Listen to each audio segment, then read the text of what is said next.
Hello అండి, ఈరోజు వీడియోలో సొరకాయ గారెలు ఎలా చేయాలో చూద్దాం. ముందుగా లేతగా ఉన్న సొరకాయను తీసుకొని ఈ విధంగా తురుముకొని ఒక గిన్నెలోకి వేసుకోవాలి.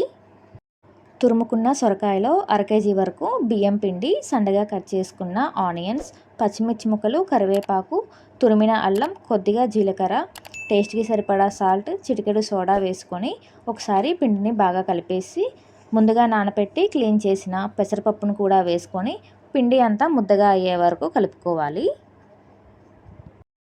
కొద్దిగా పిండి ముద్దను తీసుకొని కొద్దిగా మందంగా ప్రెస్ చేసుకొని బాగా హీట్ అయిన ఆయిల్లో ఇలా ఒక్కొక్కటిగా వేసుకొని 2 సైడ్స్ ఫ్లిప్ చేస్తూ గోల్డెన్ బ్రౌన్ కలర్ వచ్చేంత వరకు ఫ్రై చేసుకొని సర్వ్ చేసుకోవాలి. అంతే అండి, ఎంతో టేస్టీగా ఉండే ఈ సొరకాయ గారెలు ఒకసారి మీరు కూడా ట్రై చేసి చూడండి. Thank you so much for watching. Video నచ్చితే లైక్ చేయండి. మరిన్ని వీడియోస్ కోసం ఛానల్ని సబ్స్క్రైబ్ చేయండి.